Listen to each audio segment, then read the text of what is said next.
덥죠. 어떻게든 지내고 계신지. 예, 아무튼 무더위 속에서 여러분 건강을 잘 지키시기 바라겠습니다. 오늘 7월 24일 주일 예배 이제 다 같이 자리에서 일어나셔서 하나님의 상대 드리겠습니다.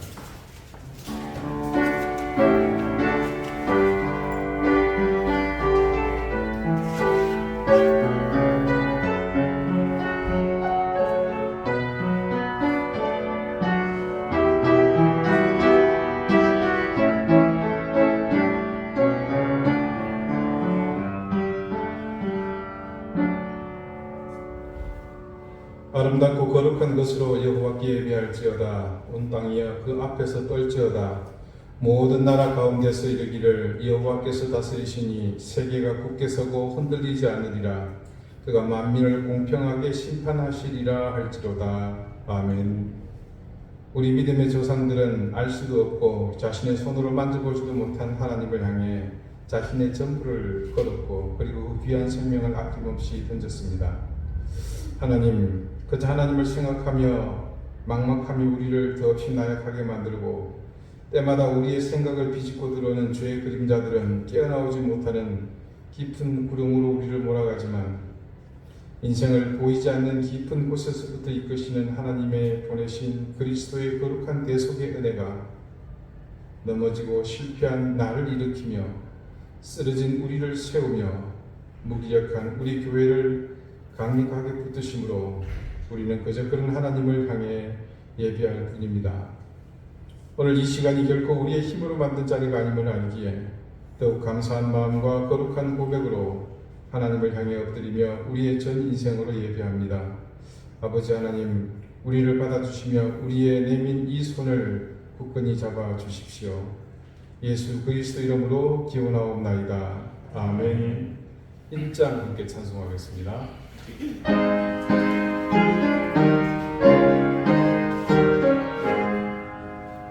만국의 그 하나님 온 백성 찬송 드리고 저 천사여 찬송하세 찬송 성부 성자 성령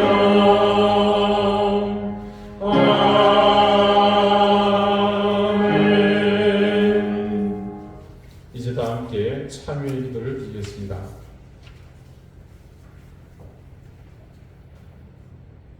공의로우신 하나님 앞에 우리의 죄를 고백합니다. 우리는 지난 한 주간을 살면서 불의한 일로 많은 죄를 지었습니다. 삶 전체가 죄의 깊은 흔적들입니다. 행동을 통해 셀 수 없는 많은 죄를 저질렀습니다.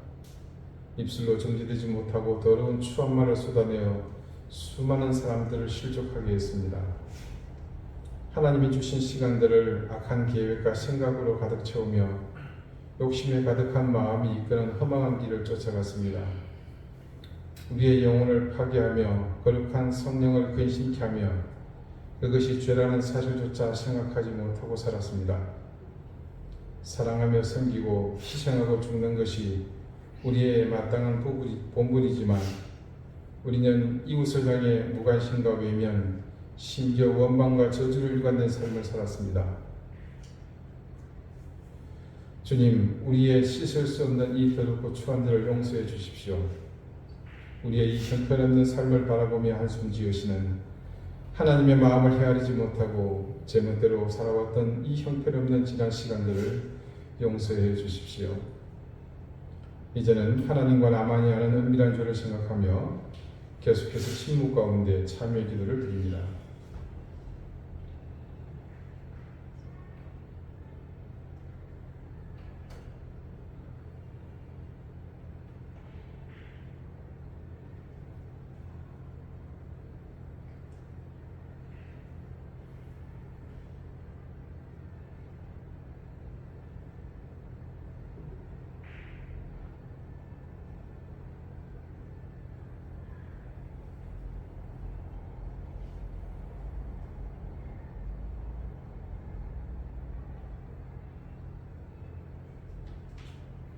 하나님께서는 자신의 부끄러운 죄를 솔직하게 고백하는 사람들에게 말씀하십니다. 네가 듣고 마음이 부드러워져서 여호와 곧 내 앞에서 겸비하여 옷을 찢고 통곡하였으므로 나도 네 말을 들었노라. 여호와가 말하였느니라. 아멘. 이제는 사도신경으로 우리의 신앙을 고백하오니 나는 전능하신 아버지 하나님 천지의 창조주를 믿습니다. 나는 그의 유일하신 아들 우리 주 예수 그리스도를 믿습니다. 그는 성령으로 잉태되어 동정녀 마리아에게서 나시고 본디오 빌라도에게 고난을 받아 십자가에 못 박혀 죽으시고 장사된 지 사흘 만에 죽은 자 가운데서 다시 살아나셨으며 하늘에 오르시어 전능하신 아버지 하나님 우편에 앉아 계시다가 거기로부터 살아있는 자와 죽은 자를 심판하러 오십니다. 나는 성령을 믿으며 거룩한 공교회와 성도의 교제와 죄를 용서받는 것과 몸의 부활과 영생을 믿습니다. 아멘. 자리에 앉으시기 바랍니다. 이제 다 함께 성시를 교독하겠습니다. 성시는 교독문 56번 시편 128편입니다.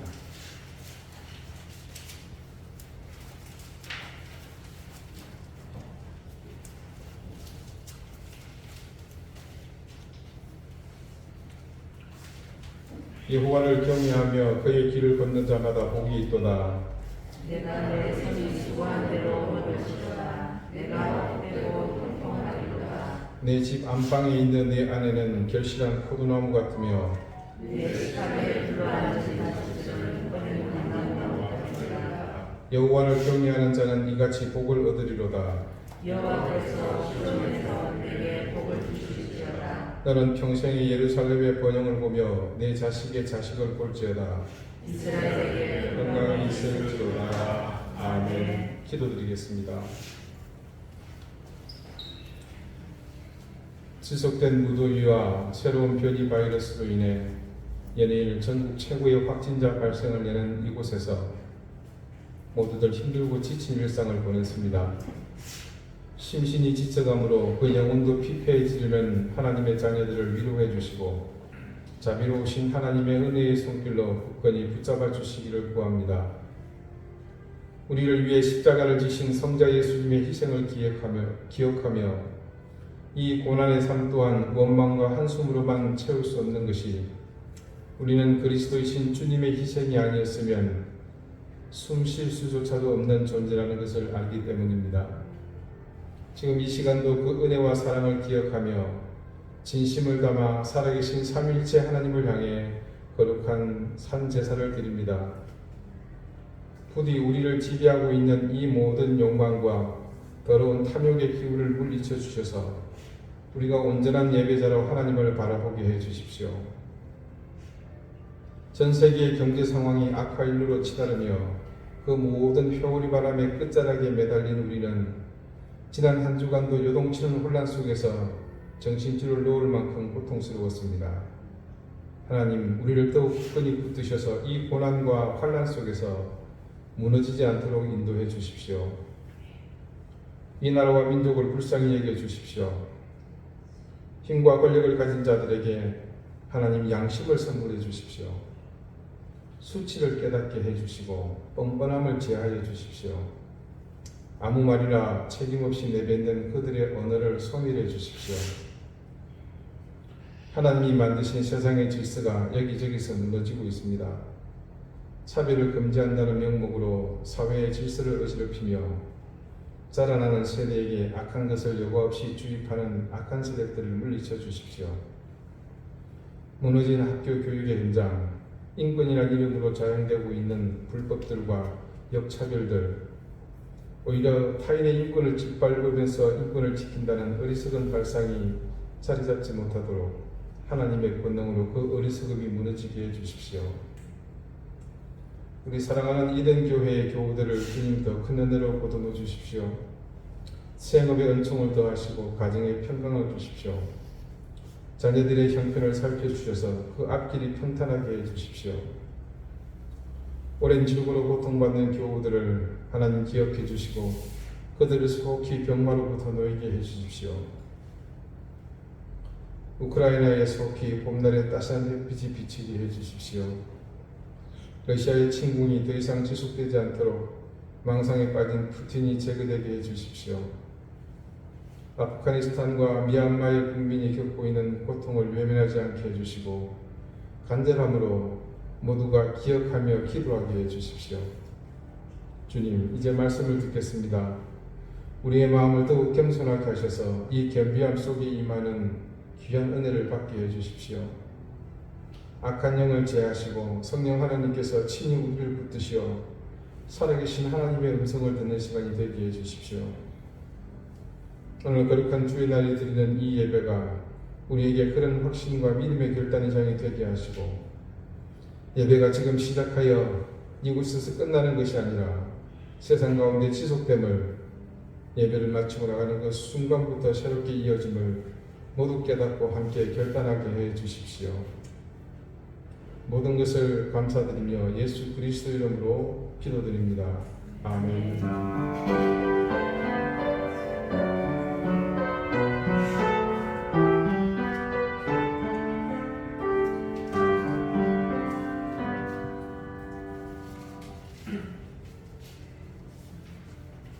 (47장) 함께 찬송합니다.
오늘 하나님께서 우리에게 주시는 말씀은 구약 성경 호세아 6장 10절 11절 말씀입니다. 구약 1261쪽입니다.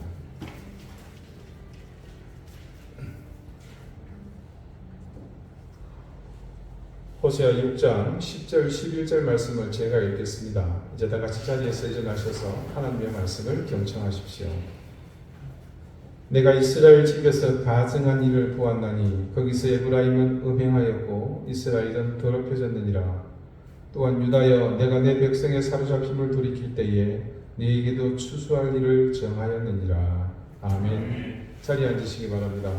하나님께서 이 말씀으로 우리에게 은혜 주시기를 원합니다. 구약성경 열왕기상 16장 34절에 다음과 같은 한 특별한 사건이 기록되어 있습니다.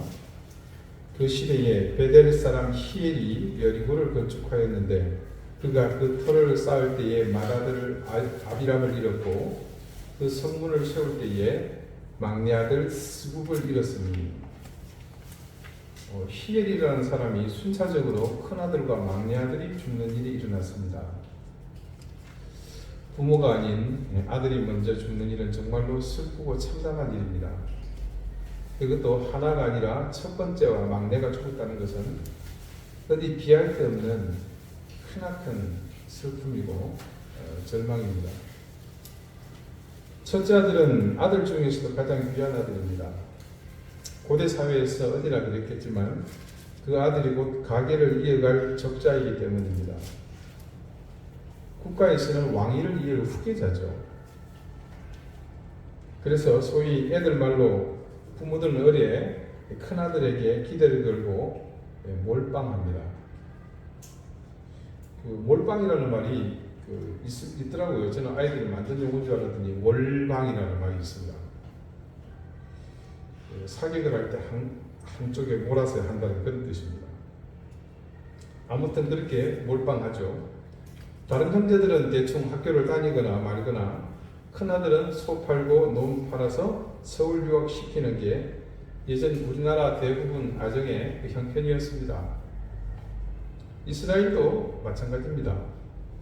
큰아들에게 아버지는 자신의 모든 것을 쏟아부어서 하나님으로부터 복을 빌어주는 그런 일을 할 수 있는 존재입니다. 그래서 큰아들은 그런 특권을 누리죠. 당연히 집안의 모든 권한을 물려받는 존재입니다. 그런 큰아들이 죽었다. 그 집의 기둥 뿌리가 뽑히는 것과 다르지 않습니다. 애굽에서 이스라엘 백성이 출애굽하고자 할 때 바로가 막아서죠. 그러자 하나님께서 10가지의 재앙을 내리셨습니다. 피, 개구리, 입, 파리, 악질, 독종, 메뚜기, 우방, 메뚜기, 그 다음에 흑암, 이렇게 9개의 재앙을 모두 겪으면서 바로는 완강하게 버텼습니다. 물론 나중에는 우선 수용을 하지만 다시 약속을 번복하죠. 그건 다른 말로 한 번 경험해 봤는데 그런 거 2번 한다고 해도 우리는 버틸 수 있다는 그런 뜻입니다. 하지만 결국 10번째 재앙, 모든 첫 소생이 죽는 재앙이 일어나자 그때 어떤 일이 벌어졌습니까? 바로는 2손 2발 다 들었습니다. 항복했습니다. 첫 아들이 죽었을 때 특히나 왕권을 이어갈 왕조의 경우는 마른 하늘에 날벼락 맞는 기분일 것입니다. 그리고 이건 지금 국가적인 비상사태입니다. 그런 기분은 일반 백성들이라고 다르지 않습니다. 애굽 건국 이래 가장 크고 넓고 광범위하게 찾아온 재앙이었다고 봐도 무방할 것입니다. 자, 그렇다면 막내 아들은 어떨까요? 이 질문을 던지는 순간 여러분 머릿속에 하셨을 겁니다. 10손가락 깨물어 안 아픈 손가락이 있겠습니까만 이 깨물 때 아픔의 강도는 저는 좀 다르다고 봅니다. 전부 다 아프지만 어떤 건 좀 더 아프고 어떤 건 좀 덜 아프더라는 거죠. 그 중에 막내가 더욱 그런 존재입니다. 다른 손가락과 아픈 정도가 다른 자식입니다. 요즘은 하나나 둘 낳는 게 보편적이다 보니 그럴 기회도 없지만 자녀가 대여섯 명이 기본이었던 제가 자라던 시절을 보노라면 막내는 큰아들과 견주어서 빠지지 않는 거의 맞먹는 존재감이 있는 자식입니다. 결과적으로 베델 사람 히엘은 가장 아픈 손가락에 해당하는 2 자녀를 모두 잃었습니다.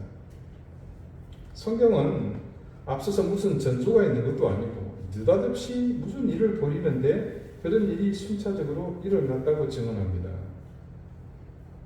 문제는 그 말씀 속에 있습니다. 베델 사람 히엘이 무슨 일을 했다고 합니까? 그 다음 보니까 여리고를 건축했다고 전합니다. 그리고 건축을 진행하는 동안 터를 쌓으니 첫째 아들이 죽었고 그 다음 성문을 세우니 막내 아들이 죽은 겁니다. 결국 이 금쪽 같은 2 아들의 죽음이 이 여리고 성을 건축하는 것과 연관이 있는 것인가 생각할 수 있겠지만 일반 사람이 보기에는 아무리 생각해봐도 개연성이 너무 떨어집니다. 그런데 말씀은 그 다음 그 개연성이 얼마나 깊은지 그 사실을 증거합니다. 그 시대에 베델 사람 히엘이 여리고를 건축하였는데 그가 그 터를 쌓을 때에 맏아들 아비람을 잃었고 그 성문을 세울 때에 막내 아들 스굽을 잃었으니 그 다음 증거하기를 여호와께서 눈의 아들 여호수아를 통하여 하신 말씀과 같이 되었더라라고 합니다. 여호수아 6장의 어떤 기록인지 한번 볼게요. 요단강을 건너서 이제 가나안을 정복하려고 할 때입니다. 무려 40년 가까운 세월을 광야에서 보낸 이스라엘 민족이 겁나 많은 요단강을 건너서 겨우 진입했는데 그들의 눈앞에 철옹성 여리고가 버티고 있습니다. 하나님은 망연자실 굳게 닫힌 여리고를 바라보고 있는 여호수아에게 약속해 주셨습니다. 여호와께서 여호수아에게 이르시되 보라 내가 여리고와 그 왕과 용사들을 네 손에 넘겨주었으니 그리고 이 말씀에 따라 여리고 성을 그들에게 주시는 방법을 설명해 주십니다. 먼저 모든 군사가 성을 불러 주위를 매일 한 번씩 돌되 6세 동안 그리하라고 합니다. 그리고 7째 날에는 7번을 돌고 난 뒤 나팔을 불고 크게 소리를 지르라고 합니다. 그래서 여호수아는 하나님이 시키는 대로 이 웃기는 짓을 제가 왜 짓이라고 얘기했는지 여러분도 짐작하시겠죠? 그대로 시행합니다. 근데 실제 하나님이 시킨 대로 하니 성이 무너집니다. 7째 날의 기록입니다. 이에 백성은 외치고 제사장들은 나팔을 불매 백성이 나팔 소리를 들을 때에 크게 소리질러 외치니 성벽이 무너져 내린지라. 백성이 각기 앞으로 나아가 그 성에 들어가서 그 성을 점령하고 그 성 안에 있는 모든 것을 온전히 바치되 남녀노소와 소와 양과 나귀를 칼날로 멸하니라. 이때 누가 살아남았죠?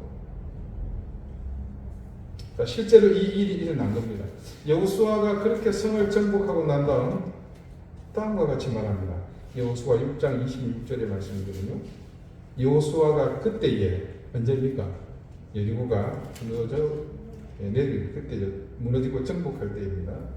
맹세하여 이르되 누구든지 일어나서 이 여리고 성을 건축하는 자는 여호와 앞에서 저주를 받을 것이라. 그 기초를 쌓을 때에 그의 맏아들을 잃을 것이요 그 문을 세울 때에 그의 막내 아들을 잃으리라 하셨더라. 요 앞 한글 성경에 보면요, 그의 장자를 잃을 것이요 그 문을 세울 때에 그의 계자를 잃으리라 이렇게 예전에 기록되어 있었습니다. 터무니없는 죽음, 이유 없는 죽음이 아니었습니다. 놀랍게도 이 일은 오래전 자신들의 조상 쪽에 너무나도 상징적이었던 이 사건이 있은 다음 확고하게 못 박아 놓은 분념이었습니다. 이 히엘은 아까 말씀드린 것처럼 베델 사람입니다. 베델은요 예루살렘 조금 위에 있습니다. 자, 성경에서 어디 사람이다 이렇게 얘기하면 당연히 그 사람이 살고 있는 곳, 그러니까 평생을 떠날 일이 없는 그 마을에 거주하는 사람이라는 뜻입니다. 자, 저를 보고 함양 사람 임장훈이라고 안 합니다. 왜요? 저는 함양을 중학교 때까지만 살았고 계속 떠돌아다녔기 때문에 지금은 이런 말이 통용이 안 됩니다. 하지만 옛날에는 그게 가능했죠. 왜냐하면 이사를 평생에 거의 하지 않았기 때문에. 자, 그러니까 비교적 가까운 여리고와 예루살렘 정도의 거리이기는 하지만 엄연히 떨어져 있는 다른 동네에 사는 이 히엘이 여리고까지 가서 성을 쌓는다는 것 자체가 그 시대의 정서상 난센스입니다. 아마도 그때까지 여리고가 황폐한 상태로 방치되어 있었을 것으로 추정되는데 그렇게 입지가 좋은 곳에 폐허가 된 성이 있다는 것은 당연히 그럴 만한 이유가 있는 것 아니겠습니까? 근데 그 이유도 제대로 알아보지 않고 히엘이 성을 건축했다는 것은 스스로 화를 불러온 것이라고 밖에는 빨리 해석할 길이 없습니다. 히엘이 화를 자초한 것은 또 다른 의미가 있습니다. 그것은 짐작하시겠지만 여호수아가 하나님을 두고 맹세한 사실을 히엘이 너무 가볍게 생각했다는 사실입니다. 더군다나 첫째 아들이 죽었어요. 그런데도 멈추지 않고 계속 진행했다는 것은 결코 가볍게 넘길 사안은 아니라고 봅니다. 여리고 성은 나름 규모 있는 성읍이었습니다. 이 성을 건축한다는 것은 일반 백성의 신분으로는, 평민의 신분으로는 감당하기 어려운 일입니다. 그렇다면 이 히엘은 분명 평범한 사람이 아니라는 추측이 가능합니다. 성을 무슨 저주로 건축하겠습니까? 먼저 일꾼이 필요하죠. 그냥 노가다 막이라는 사람도 필요하지만 실제로는 성을 축조할 수 있는 기술자가 필요합니다.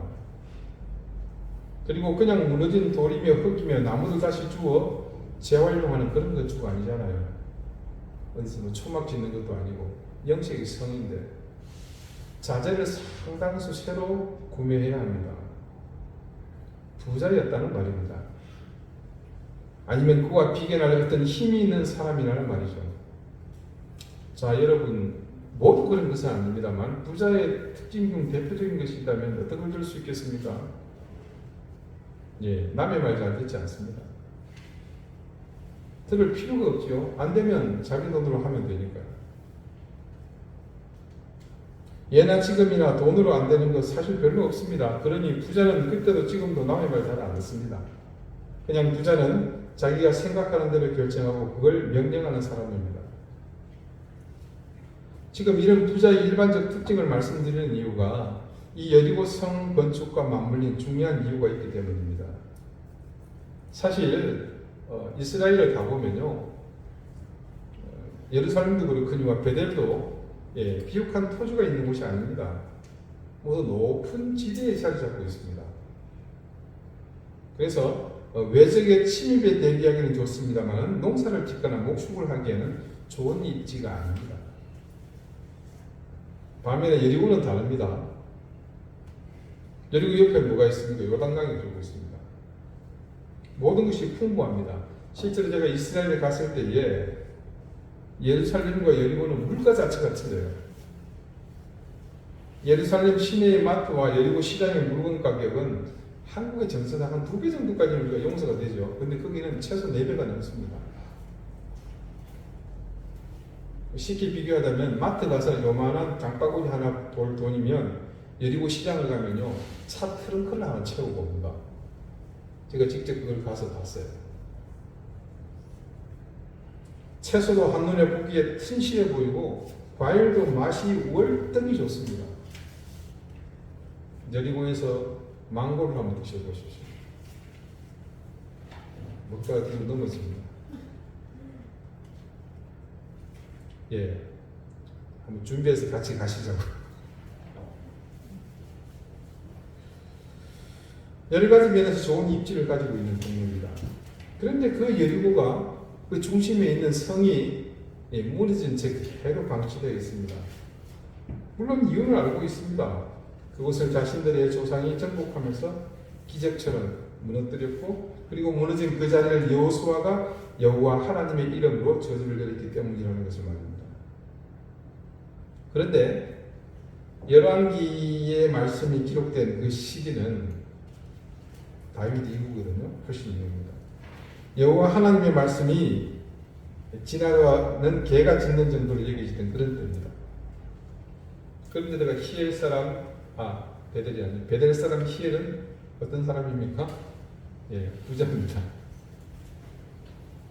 시대는 하나님의 말씀 정도는 동네 애들끼리 주고받는 소음 정도로만 여기던 때였고, 자신은 언제든 남의 말, 하나님의 말, 조상적인 말을 안 들을 수 있는 만반의 준비를 하고 있으니 여리고에 내려진 저주 따위는 안중에도 없을 가능성이 상당히 큽니다.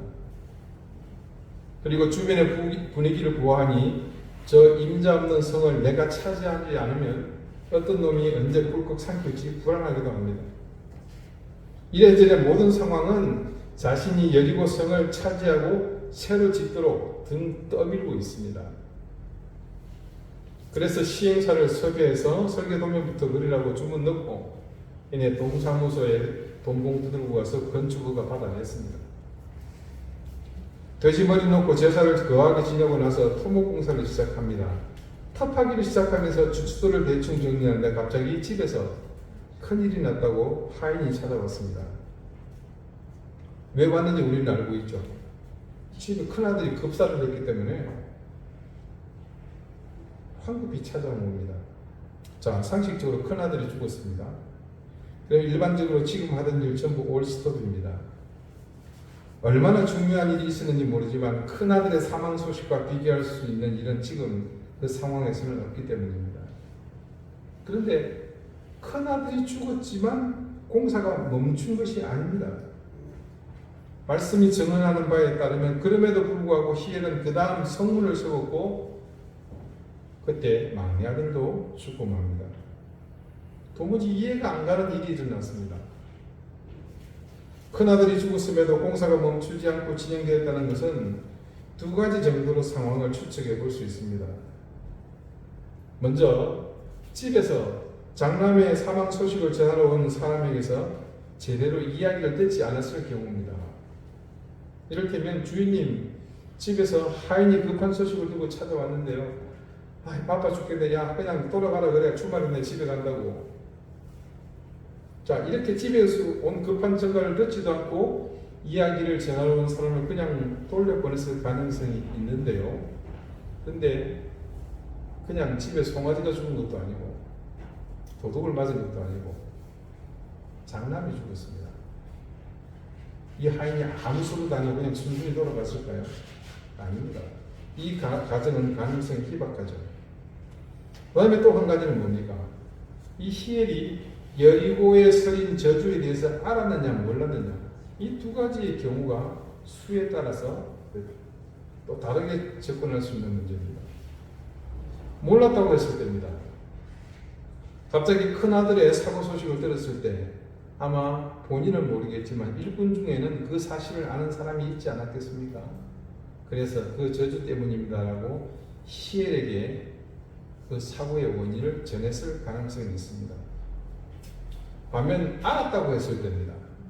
이제 시간 차이가 있을 뿐 그런 사실을 알게 되었다는 것에 있어서는 별다른 차이가 없습니다. 어떤 것이 되었건 지금 이 일, 큰아들에게 일어난 병고가 그것이 원인이 되었다는 사실을 깨닫게 되었습니다. 그렇다면 이때 선택은 다른 옵션이 없죠. 그냥 무조건 멈춰야 합니다.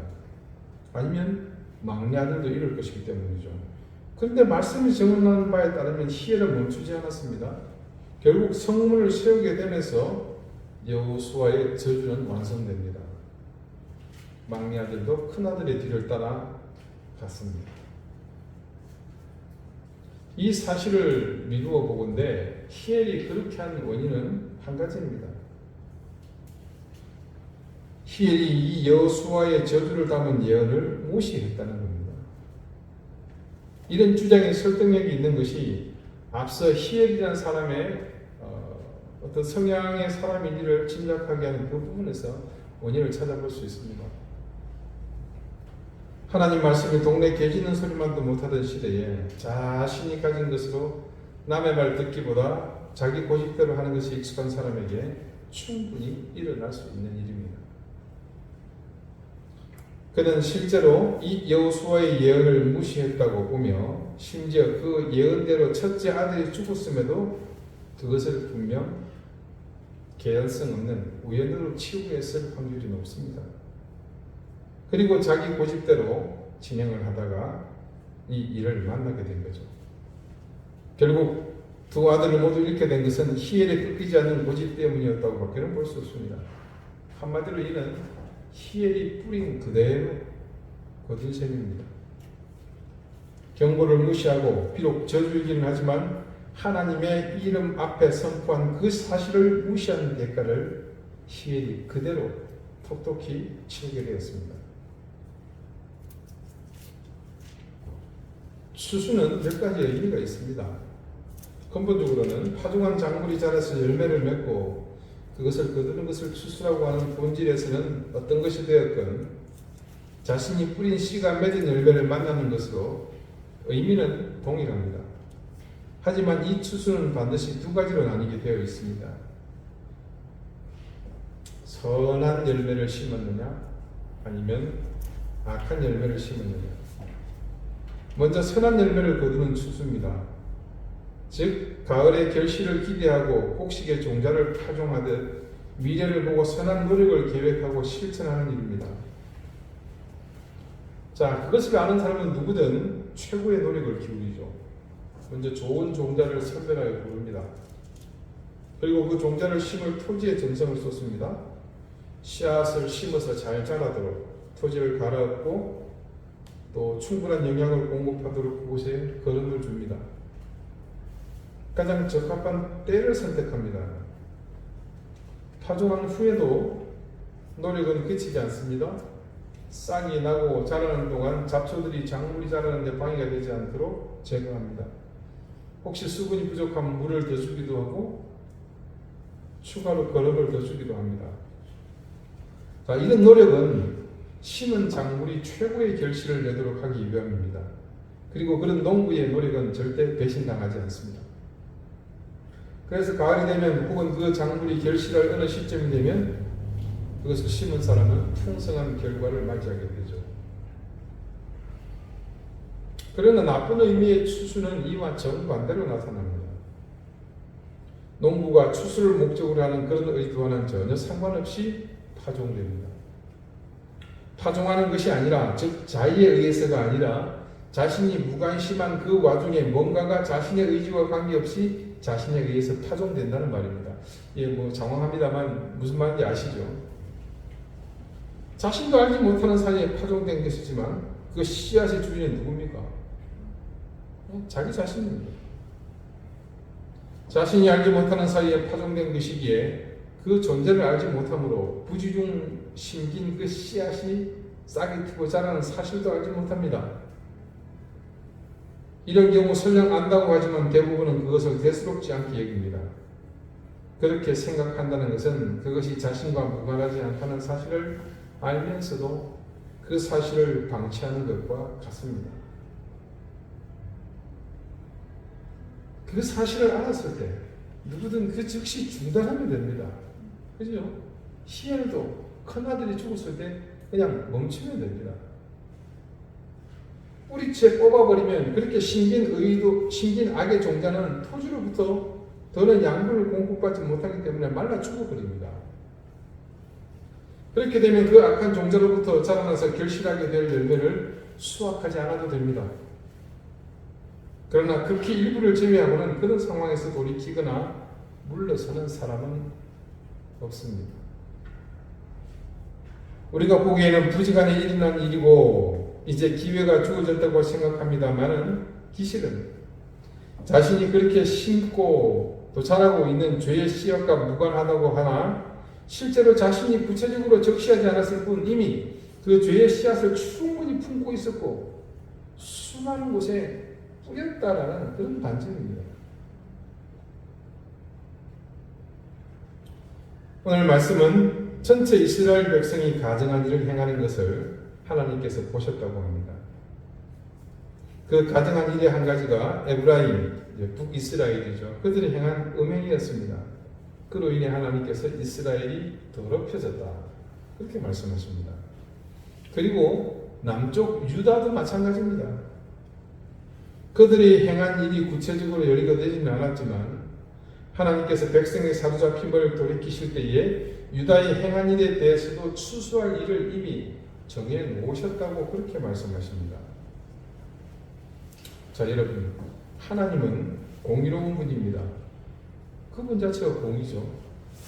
그래서 이 우주 만물은 그분의 공의로우심을 바탕으로 움직입니다. 여러분, 세상 어디에도 하나님의 공의를 벗어나는 질서와 법칙은 존재할 수 없습니다. 왜 많은데요? 네, 현실은 그렇습니다만 그것이 영속하지 못합니다. 여러분, 하나님의 공의가 얼마나 무섭고 확고한지 우리는 갈보리의 십자가 언덕에서 그 사실의 엄중함을 확인할 수 있지 않습니까? 인류의 죄를 그냥 무조건 용서해 주시는 것은 공의가 아니었습니다. 하나님은 그러셔도 되는데 그분 스스로가 공의로우시기 때문에 그 공의를 실현하시기 위해서 대가를 치르시잖아요. 본인이 치르셨습니다. 복에 따라 본인이 직접 매달리신 것이기도 하거니와 더 아픈 마음으로 보자면 자기 하나뿐이 없는 아들을 그렇게 제물로 십자가 형틀에 매달리게 하셨습니다. 그런 절대적 공의의 하나님은 반드시 모든 이가 뿌린 대로 거두게 하십니다. 무엇을 심든지 반드시 그 심은 것을 거두도록 하셨습니다. 유다가 추수할 것이 무엇이 있었겠습니까? 북이스라엘의 죄를 지적하시며 회개하라고 하니 유다는 그래도 좀 나은 것인가 생각하시겠지만 도끼인 개끼입니다. 일부는 북이스라엘의 죄악에 대한 예언의 메시지이지만 그보다 더 많은 예언서가 유다의 죄를 책망하고 그들의 심판을 예언하고 있습니다. 그러면서 이점에서 우리가 결론 지을 수 있는 한 가지가 있습니다. 그들 북이스라엘과 유다에게 하나님이 말씀하시는 추수라는 것은 결국 심판이라는 것을 말합니다. 창조주 하나님, 공의의 하나님은 반드시 심판하시는 분이십니다. 하나님은 그런 의지를 매년 반복되는 추수를 통해서 인간이 뼈에 새기도록 우리에게 거부할 수 없는 힘으로 당신의 섭리를 보여주십니다. 너희가 뿌린 것을 언젠가는 반드시 이렇게 거두는 날 추수의 때가 온단다. 하나님은 매 순간 우리에게 그 현장에서 우리 인생을 향해 말씀하십니다. 사랑하는 우리 이든교회 성도 여러분, 우리가 뿌린 것은 반드시 거둔다는 사실을 잊지 말고 기억하여 지켜 행하십시오. 우리가 심은 정직한 신앙과 바른 믿음은 반드시 우리가 귀한 열매로 추수할 때가 옵니다. 그와 마찬가지로 우리가 부지 중에 뿌린 죄의 씨앗도 반드시 열매를 맺고 추수할 때가 옵니다. 여러분은 무엇을 거두기를 원하십니까? 이 질문을 우리는 스스로 우문이라고 생각하면서도 비웃기라도 하듯이 자신 있게 대답합니다. 그러나 그 대답이 전부가 아닙니다. 이 질문을 우문이라고 생각하기에 이 질문이 바라보는 것을 제대로 알지 못해 우리는 그렇게 늘 자신만만하게 우답을 냈던 겁니다. 이 질문 앞에서 우리가 대답하기 위해서는 지금 우리 삶이, 우리 인생이 심고 있는 씨앗을 바라봐야 합니다. 매 순간 우리가 살고 있는 이 인생에서 무엇을 뿌리고 있는지 그것을 보라는 질문입니다. 우리가 살아온 순간들이 모두 모여서 그것이 인생이 됩니다. 그래서 그 모든 것이 모인 곳, 즉 추수의 현장이 바로 우리 인생이 최종 도달하는 곳이 됩니다. 우리는 모두 예외 없이 마지막 그 순간에 서게 될 것입니다. 그리고 그때 추수한 그것이 곧 내가 되며 내 인생이 되어서 나를 맞을 것입니다. 여러분은 어떤 여러분을 만나고 싶으십니까? 이제 말씀을 마칩니다. 우리의 인생이 여정을 마칠 때 하나님은 우리가 뿌린 것이 결실한 것을 거두는 추수의 현장으로 우리를 이끄십니다. 그래서 오늘 이 순간, 그리고 이 순간이 지난 그 다음의 순간, 그 다음의 다음 마지막까지 이어질 우리의 모든 다음과 그리고 그 다음을 거치면서 살아온 우리의 모든 이전에 심었던 모든 것을 우리는 그때 예외 없이 만나게 될 것입니다. 우리가 무엇을 만나게 될지 그것은 이제 여러분의 손에 달려 있습니다. 여러분, 우리는 모두 그때 반드시 추수합니다. 명심하십시오. 그리고 지켜 행하십시오. 기도드리시겠습니다. 공의의 하나님 앞에서 우리는 반드시 뿌린 대로 거두는 삶을 살아야 한다는 사실을 명심하게 해주십시오. 어떤 인생도 그 사실을 비껴갈 수 없다는 것을 기억하며 오늘의 삶을 바라보게 해주십시오. 저주와 비난, 무함과 거짓으로 사는 것이 그래서 얼마나 어리석은 인생인지를 깨닫게 해주시고 우리 인생의 추수 때를 늘 기억하며 오늘의 최선을 다하는 우리가 되게 해주십시오. 이 사실을 잊지 말고 기억하여 지켜 행하는 우리가 되게 해주십시오. 예수 그리스도 이름으로 기도드립니다. 아멘. 449장 함께 찬송하겠습니다.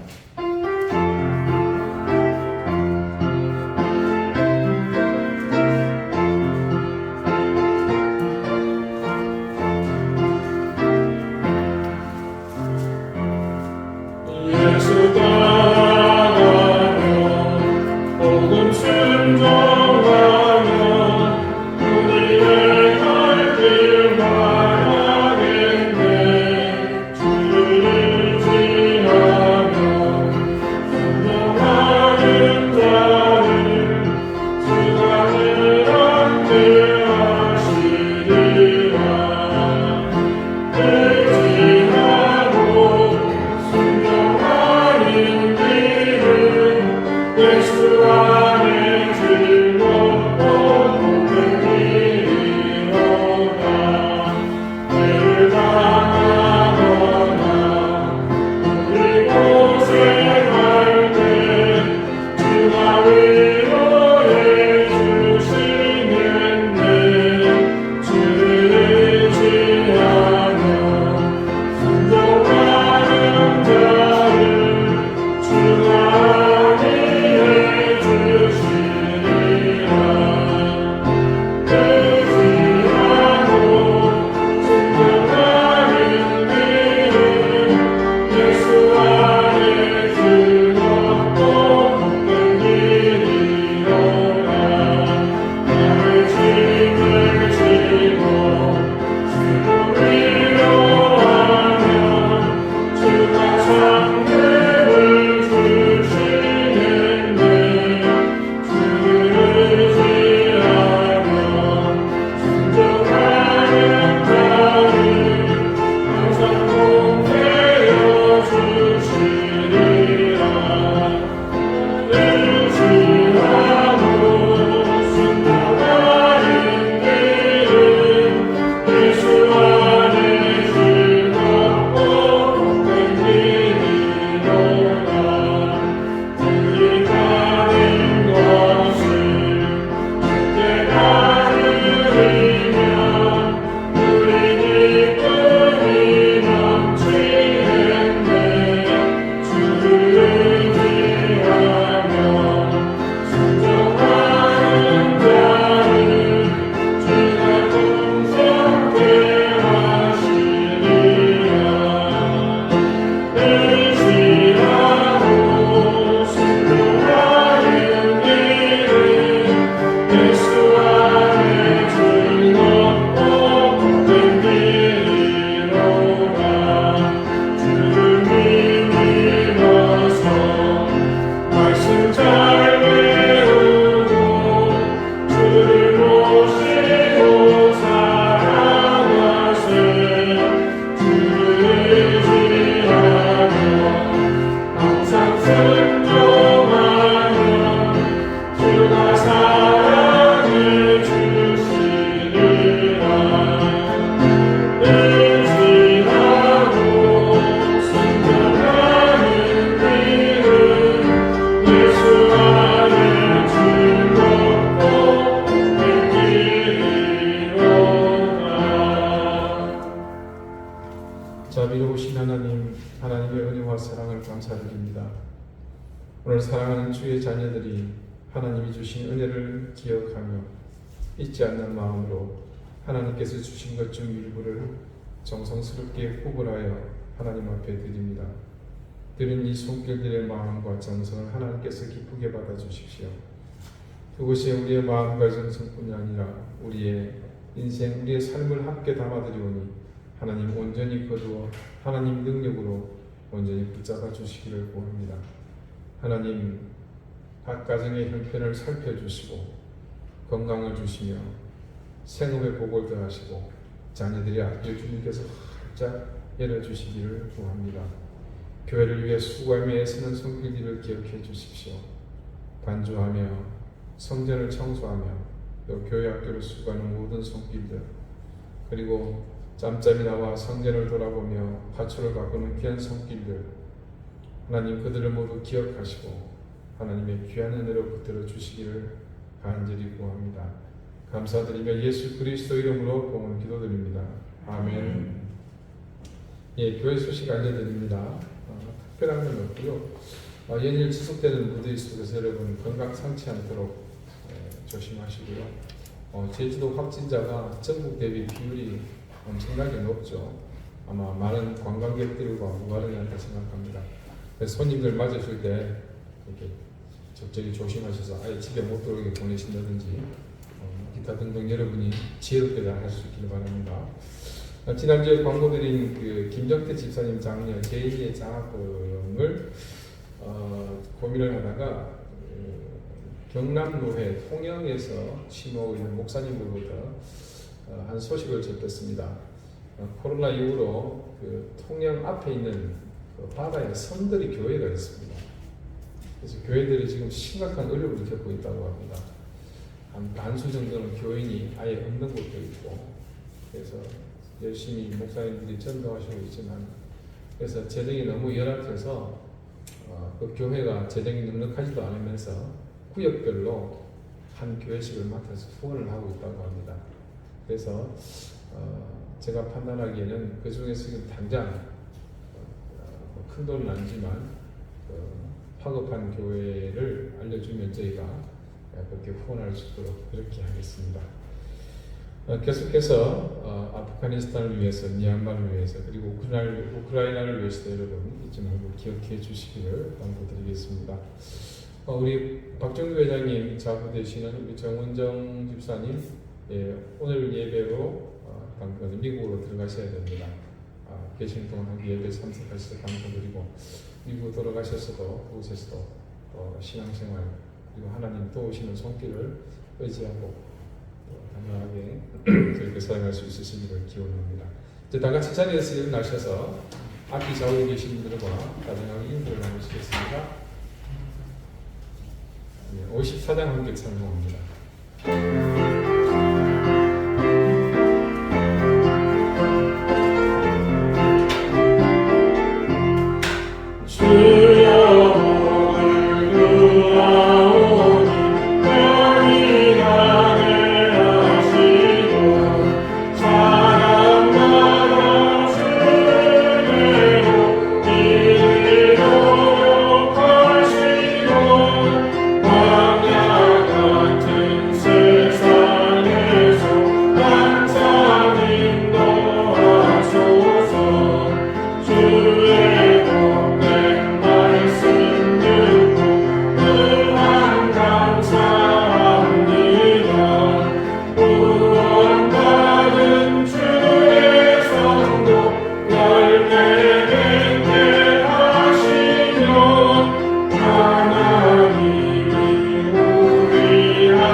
이제는 예수 그리스도의 은혜와 하나님의 사랑과 성령의 교통하심이 우리의 인생이 매 순간이 축적되어 우리의 마지막 때에 그것을 결실하는 날이 있음을 기억하며 그것을 잊지 않고 기억하고 지켜 행하기를 다짐하는 우리 사랑하는 방주 이등교회 모든 성도들과 저들의 가정과 생업과 주신 귀한 자녀들 위해 이제로부터 영원토록 항상 함께 하시기를 간절히 축원하옵나이다.